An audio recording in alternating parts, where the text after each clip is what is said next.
আসসালামু আলাইকুম। আমার নাম নামিরা রহমান। আবৃত্তি করছি কবি সুকুমার রায়ের রচিত কবিতা জীবনের হিসাব। বিদ্যে বোঝাই বাবু মশাই, চড়ি শখের বোটে। মাঝিরে কন বলতে পারিস সূর্যি কেন ওঠে? চাঁদটা কেন বাড়ে কমে, জোয়ার কেন আসে?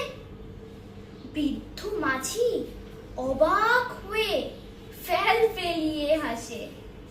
বাবু বলেন, সারা জনম মরলি রে তুই খাটি, জ্ঞান বিনা তোর জীবনটা যে চারি আনাই মাটি। খানিক বাদে কহেন বাবু, বল তো দেখি ভেবে, নদীর ধারা কেমনে আসে পাহাড় হতে নেবে? বলতো কেন লবণ পোড়া সাগর ভরা পানি?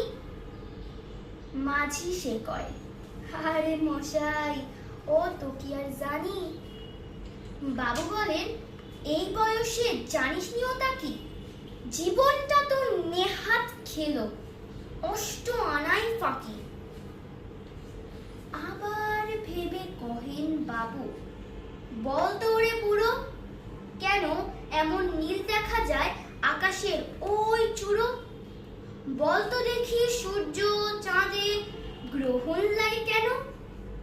বৃদ্ধ বলেন, আমায় কেন লজ্জা দেশেন হেন?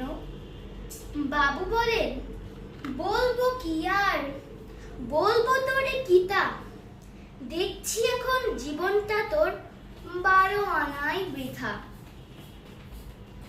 খানিক বাদে ঝড় উঠেছে, ঢেউ উঠেছে ফুলে, বাবু দেখে নৌকা খানি ডুবলো বুঝি দুলে।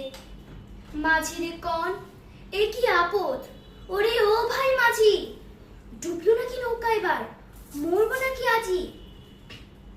মাঝি শুধায়, সাঁতার জানো? মাথা নাড়েন বাবু। মূর্খ মাঝি বলে, মশাই এখন কেন কাবু, বাঁচলে শেষে আমার কথা হিসেব করো পিছে। তোমার দেখি জীবন খানা 16 আনাই মিছে। ধন্যবাদ।